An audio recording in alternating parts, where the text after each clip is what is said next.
Bab 32. Kamandanu baru saja selesai berkultivasi pergi untuk menemukan Anto di universitas. Saat itulah dia melihat Martha berjalan di universitas. Melihat Martha, dia tidak bisa tidak mengingat malam itu ketika Martha telanjang dan mengingat dadanya yang besar dan gagah. Melihat Kamandanu, kemarahan Martha langsung memuncak, dan Kamandanu menatapnya dengan mata seperti itu. Membuatnya semakin marah. Memikirkan bagaimana tubuh telanjangnya dilihat oleh pria ini membuatnya benar-benar marah. Danu, datanglah.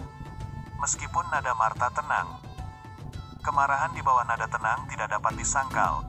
Kamandanu tidak berpikir bahwa Martha telah menyadarinya malam itu dan berjalan dengan tenang di depannya saat dia berkata, "Dosen Martha, ada apa?" Martha tidak berbicara dan hanya membawanya ke tempat yang jauh setelah berjalan beberapa saat. Kamandanu merasa ada yang tidak beres. Mungkinkah dia tahu itu dia malam itu? Ini tidak mungkin. Martha selalu tidak sadarkan diri, dan dia tetap memakai topengnya. Bagaimana Martha bisa tahu itu dia? Melihat tidak ada orang di dekatnya, Martha bertanya pada Kamandanu dengan wajah pucat. "Kelihatannya bagus, bukan?" "Apa yang terlihat bagus? Adegan di sini rata-rata." Kamandanu tiba-tiba memiliki firasat buruk dan buru-buru mengganti topik pembicaraan. Tiba-tiba, Martha mengangkat tangannya dan mencoba menamparkan wajah Kamandanu tanpa peringatan apapun. Bahkan jika Kamandanu tidak waspada terhadap Martha, dia tidak akan bisa menamparkan Kamandanu. Kamandanu meraih pergelangan tangan Martha dan berkata dengan dingin, "Dosen Martha, jika Anda tidak memiliki sesuatu untuk dikatakan, saya pergi. Jika Anda berani mencoba memukul saya lagi, maka jangan salahkan saya karena tidak sopan, dan saya akan menjadikan danau universitas menjadi tempat Anda mandi." Setelah itu Kamandanu berbalik untuk pergi. "Danu, kamu orang yang tidak tahu malu." Martha hanya bisa menangis memikirkan apa yang Kamandanu lakukan padanya. Setelah beberapa saat, dia menggosok mata merahnya yang sakit dan pergi. Setelah Martha pergi, gadis lain muncul tidak jauh di kejauhan. Dia menatap punggung Martha dengan tidak percaya saat dia bergumam pada dirinya sendiri. "Saya tidak berpikir bahwa Danu bahkan akan melecehkan dosen. Dia benar-benar kotor sampai ke tulang." Kamandanu marah dan tidak punya mood pergi ke kelas untuk mencari Anto. Sebaliknya, dia baru saja meninggalkan universitas. Dia seharusnya tidak mengambil langkah ekstra untuk menyelamatkannya. Dia menyelamatkannya dan dia masih seperti ini. "Danu, kamu kembali." Kamandanu membuka pintu ke halaman. Dan Maya berjalan seperti burung kecil saat dia meraih lengannya. Kamandanu mengangkat kepalanya untuk melihat bahwa ada seorang wanita tinggi dan langsing di belakangnya. Dia seusia dengan Maya dan M. Memiliki rambut panjang yang halus, matanya sangat cerah, yang tampaknya dapat berbicara saat mereka mengamati Kamandanu, dan tampak dewasa dan cerdik. "Danu, izinkan saya memperkenalkan teman saya. Ini teman sekolahku Siska, dan dia datang ke Surabaya hanya untuk menemuiku." "Siska, ini suamiku, Danu," Maya memperkenalkan dengan ramah. "Oh, halo, Nona Siska." Kamandanu mengulurkan tangannya untuk berjabat tangan dengan Siska. "Halo. Juga. Anda bisa memanggil saya Siska, dan aku akan memanggilmu Danu juga." Senyum Siska sangat profesional. Siska merasa aneh. Dia telah mendengar tentang Danu dan juga menebak seperti orang-orang di luar bahwa pernikahan ini dibuat untuk menghindari keluarga Laksono. Lebih jauh lagi, melihat tempat tinggal mereka semakin memperkuat pendapatnya. Tapi sekarang dia melihat sikap tenang Danu. Ini adalah pertama kalinya dia meragukan penilaiannya. "Sayang, kalau temanmu sudah datang kenapa tidak memanggilku?" "Oh ya, Siska, kamu masih belum makan kan? Ayo pergi dan isi perut kita dulu." "Siska, maaf, tempat ini agak kumuh." Maya sedikit menderita denganku, tapi ini hanya sementara. Aku pasti tidak akan membiarkan dia menderita lebih lama lagi. Bab 33. Maya mendengar Kamandanu memanggilnya sayang dengan santai sementara dia juga memegang lengan Kamandanu. Pada saat itu, dia berpikir apakah dia benar-benar menjadi istri Kamandanu. bagaimana perasaan itu datang begitu tiba-tiba. Siska melihat kenyamanan Kamandanu dan Maya bersandar padanya, serta rona merah samar di wajahnya, yang membuatnya semakin meragukan dirinya sendiri. Apakah Maya benar-benar jatuh cinta pada Danu dan keduanya menikah karena cinta dan bukan karena hal lain? Ayo pergi. Kamandanu melihat Siska masih tenggelam dalam pikirannya dan mengingatkannya pada kenyataan. Dia tidak memiliki kesan yang baik terhadap wanita yang suka mengganggu privasi orang lain ini. Danu, menurutku restoran Magnus ini terlihat cukup bagus. Ayo pergi ke sana. Tidak, makanan di sana terlalu mahal. Sebelum Kamandanu menyelesaikan kata-katanya, Maya sudah sangat marah. Danu, mengapa kamu membutuhkan begitu banyak uang? Kami hanya akan menghabiskan paling banyak 500.000 di restoran ini. Kamu, Maya bukanlah seseorang yang suka pamer. Tapi Kamandanu menyimpan 50 juta. Dan pelit dengan teman sekolahnya untuk pergi ke restoran, meskipun dia juga tidak terlalu menyukai teman sekolah ini. Itu masih teman sekolah, dan dia masih anggota keluarga Atmaja. Kamandanu membawa terlalu banyak rasa malu padanya. Sisika menatap Kamandanu dengan heran.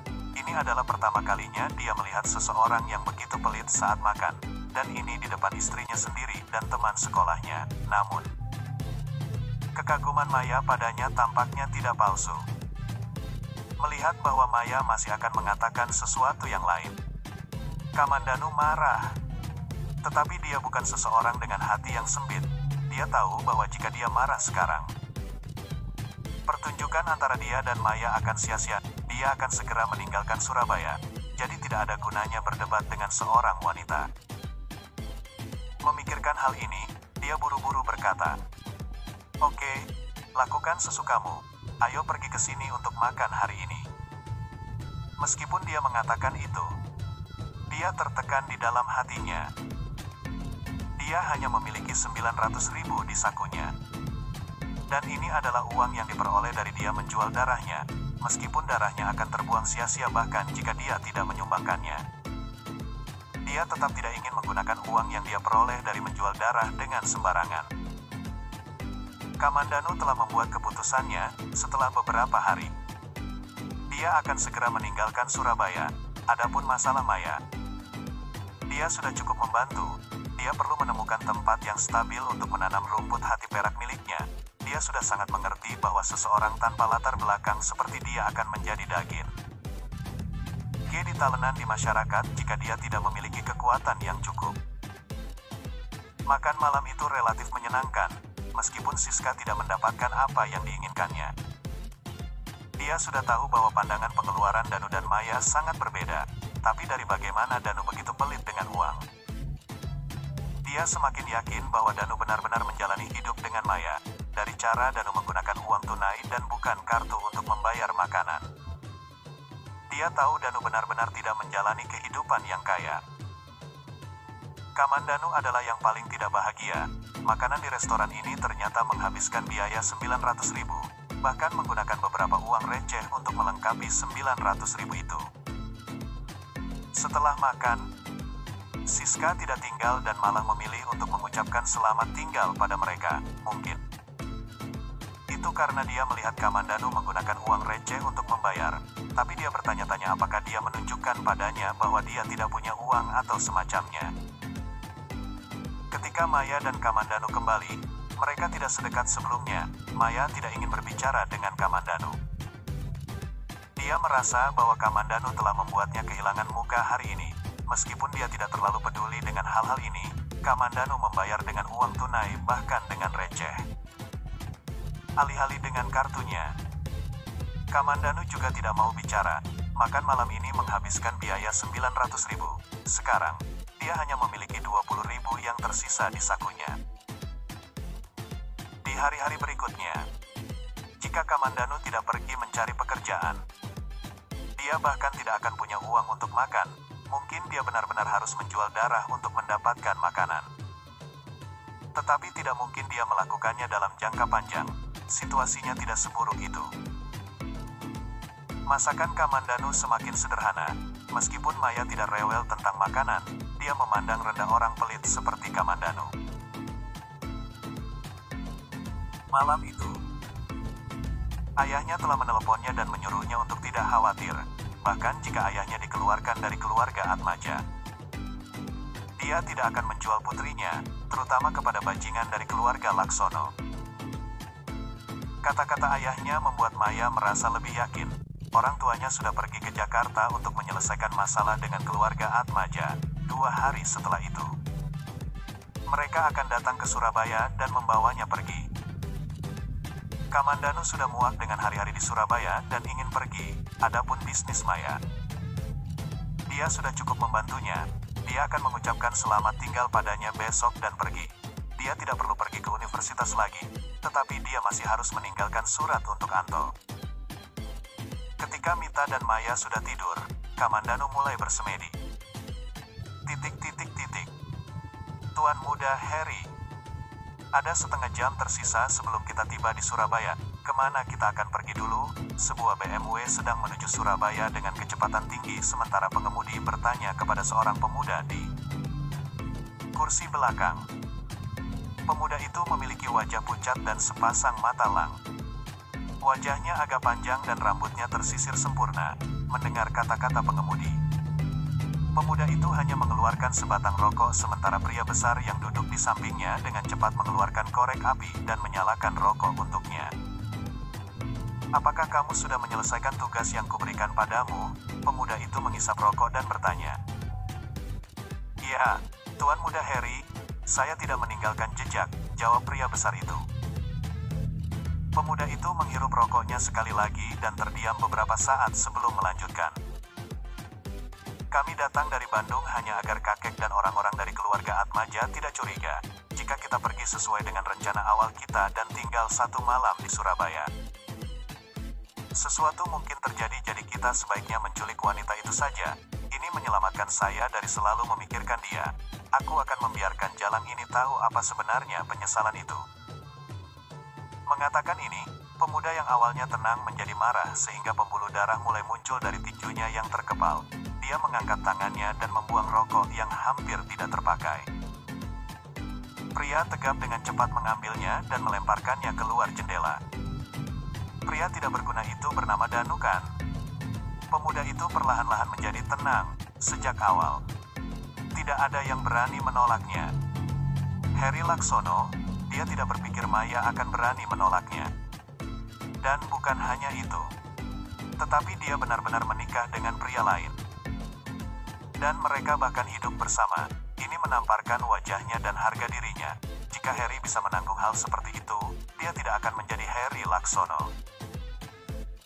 Jika bukan karena kakeknya yang menghentikannya, dia pasti sudah datang ke Surabaya berabad-abad yang lalu. Kali ini, dia mengubah rute di Bandung sebelum pergi ke Surabaya. Ya, Tuan muda, pria tak berguna itu bernama Danu. Keduanya memang tidur bersama. Saya melihat beberapa gambar di beberapa situs web, dan mereka tampaknya sangat saling mencintai, kata pengemudi itu dengan tergesa-gesa. Harry yang sudah tenang segera menjadi pucat karena marah lagi. Dia berkata dengan dingin. Aku akan membuat Danu ini mengawasiku dan menanggung siksaan ketika aku menunjukkan padanya bagaimana aku tidur dengan wanita Jalang itu, lalu. Danu, kan, kami akan membawanya pergi. Bukankah ada lembah di dekat jalan tol? Kami akan mematahkan anggota tubuhnya dan menjatuhkannya dari sana. Dia terlalu lemah untuk memperebutkan wanitaku. Sudah jam 1 pagi. Dan Kamandanu menyelesaikan 1 siklus besar dan 12 siklus kecil kultivasi. Dia tidak akan berkultivasi lagi. Dia akan pergi besok dan ingin mencari tempat untuk tidur. Blok batu di sebelah pot bunga adalah tempat dia biasanya tidur setelah berkultivasi. Tepat ketika Kamandanu berbaring, kait logam mendarat di dinding saat 3 sosok dengan cepat memanjat dan melompat ke halaman belakang. Disinilah tempat sampah tak berguna Danu itu tinggalkan, di kamar mana dia tidur dengan Maya Jalang itu. Harry yang berwajah pucat bertanya begitu dia jatuh ke tanah. Disinilah Danu memang tinggal, tapi dia bukan sampah yang tidak berguna. Sebuah suara tiba-tiba terdengar. Harry membalikkan tubuhnya, dia sangat terkejut dan bertanya. Siapa kamu? Pada saat yang sama, Orang-orang di belakang Harry juga melihat Kamandanu. Mereka semua menatapnya dengan kaget dan tegang dan waspada. "Saya Danu. Apakah Anda menginginkan saya atau istri saya?" Kamandanu berkata dengan tenang. "Kamu adalah Danu. Patahkan kakinya, aku ingin melihat bagaimana sampah tak berguna ini." Sebelum Harry menyelesaikan kalimatnya, dia menemukan bahwa pergelangan tangannya dipegang erat oleh telapak tangan yang seperti besi. "Jika kamu ingin bertarung, tidak apa-apa, tapi aku akan menghancurkan pergelangan tanganmu terlebih dahulu. Coba aku jika kamu tidak percaya padaku." Kamandanu tidak ingin bertarung di sini, takutnya membangunkan orang-orang di rumah. Melihat Harry, kedua bodyguard-nya segera tahu bahwa tuan muda mereka ada di tangan Kamandanu. Jadi mereka semua menghentikan gerakan mereka. "Katakan, siapa namamu, sampah?" Kamandanu menggunakan sedikit kekuatan di tangannya, dan Harry hampir berteriak, keringat dengan cepat muncul di dahinya. "Saya Harry Laksono, dari keluarga Laksono di Jakarta. Saya tidak datang ke sini untuk Anda, saya datang ke sini untuk Maya. Lepaskan aku segera atau kamu akan mati tanpa nama." "Oh, jadi begitu. Namun, keluargamu hanyalah tumpukan sampah di mataku. Jadi aku tidak peduli sama sekali. Maya adalah istriku. Dan kamu berani datang mencarinya. Apakah kamu tuli atau kamu buta?" Sekarang, Kamandanu menggunakan lebih banyak kekuatan di tangannya, dan Harry akhirnya harus menangis kesakitan. "Danu, kita bisa bicara, tidak perlu berkelahi," kata bodyguard Harry melihat situasinya berjalan dengan cara yang salah. "Kamu mengemudi di sini, kan?" Kamandanu tiba-tiba menanyakan sesuatu yang sama sekali tidak relevan. "Ya," jawab bodyguard. Kamandanu mengangguk. "Kalau begitu, kita akan berdiskusi di luar." Kamandanu ingin pergi, dan karena beberapa orang ini mengemudi ke sini, itu akan menjadi kesempatan sempurna untuk membawanya. Itu akan menghemat biaya perjalanannya. Melihat Kamandanu mengambil inisiatif untuk pergi keluar, dua antek Harry jelas bersedia. Mereka awalnya berpikir bahwa mereka tidak dapat menggagalkan rencana ini. Tetapi mereka tidak akan pernah menyangka Danu menjadi sekuat ini. Ini benar-benar di luar dugaan mereka, dan sekarang, masalah itu sudah di luar kendali mereka. Yang mengejutkan Harry dan dua lainnya adalah Kamandanu benar-benar melepaskan pergelangan tangan Harry dan hanya menatap ketiganya. Harry dan kedua anteknya saling memandang dan mengangguk. Berpikir bahwa Danu benar-benar sampah yang tidak berguna, otaknya sepertinya tidak berfungsi dengan baik.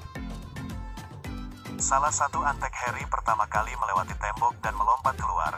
Lalu, Kamandanu juga melompat, dengan Harry dan antek yang lain mengikuti di belakang mereka. Harry bersiap untuk memberitahu dua lainnya untuk menyerang segera setelah dia mencapai sisi lain tembok, namun dia bahkan tidak memiliki kesempatan untuk mendarat sehingga pemandangan di depan mereka membuat mereka menganga kaget.